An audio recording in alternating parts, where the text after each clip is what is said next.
మొన్నటి వరకు రష్యా నుంచి చమురు కొనుగోళ్లను నిలిపివేయాలని భారత్ సహా పలు దేశాలపై ఒత్తిడి తెచ్చిన అమెరికా ఇప్పుడు కాళ్లబేరానికి వచ్చిందని ఇరాన్ విదేశాంగ మంత్రి సయ్యద్ అబ్బాస్ అరాగ్చి ఎద్దేవా చేశారు. ఇరాన్తో 2 వారాలుగా కొనసాగుతున్న యుద్ధం తర్వాత శ్వేత సౌధం ఇప్పుడు మాస్కో నుంచి క్రూడ్ ఆయిల్ కొనాలంటూ ఆయా దేశాలను బతిమాలుతోందని అన్నారు. భారత్ సహా పలు దేశాలు రష్యా చమురును కొనుగోలు చేయొచ్చని అమెరికా అధ్యక్షుడు ట్రంప్ వెల్లడించిన నేపథ్యంలో అబ్బాస్ అరాగ్చి ఈ విమర్శలు సంధించారు.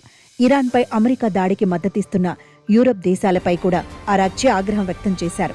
ఇరాన్పై జరుగుతున్న అక్రమ యుద్ధానికి సంఘీభావం తెలిపితే రష్యాకు వ్యతిరేకంగా అమెరికా తమకు మద్దతిస్తుందని ఐరోపా దేశాలు భావించాయని అన్నారు.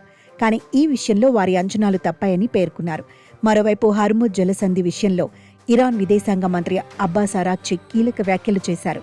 కేవలం అమెరికా, ఇజ్రాయెల్ నౌకలకే దీనిని మూసివేసినట్లు స్పష్టం చేశారు. ఇతర దేశాల నౌకలు స్వేచ్ఛగా ప్రయాణించవచ్చని తెలిపారు. అయితే భద్రతా సమస్యల కారణంగా అనేక దేశాలు ముందుకు రావడం లేదని పేర్కొన్నారు. దీనికి ఇరాన్తో ఎటువంటి సంబంధం లేదని ఇరాన్ మంత్రి స్పష్టం చేశారు. ప్రస్తుతం హర్ముజ్ జలసంధి మీదుగా అనేక చమురు ట్యాంకర్లు, నౌకలు ప్రయాణిస్తున్నాయని గుర్తు చేశారు.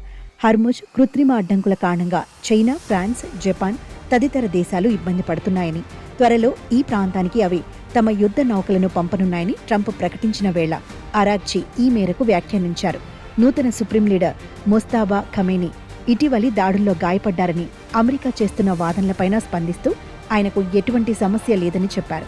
రాజ్యాంగం ప్రకారం ముస్తాబా తన విధులను నిర్వర్తిస్తున్నారని తెలిపారు. తమ దేశం పటిష్ట స్థితిలో ఉందని, ఏ ఒక్క వ్యక్తిపైన ఆధారపడి లేదని మరోసారి స్పష్టం చేశారు.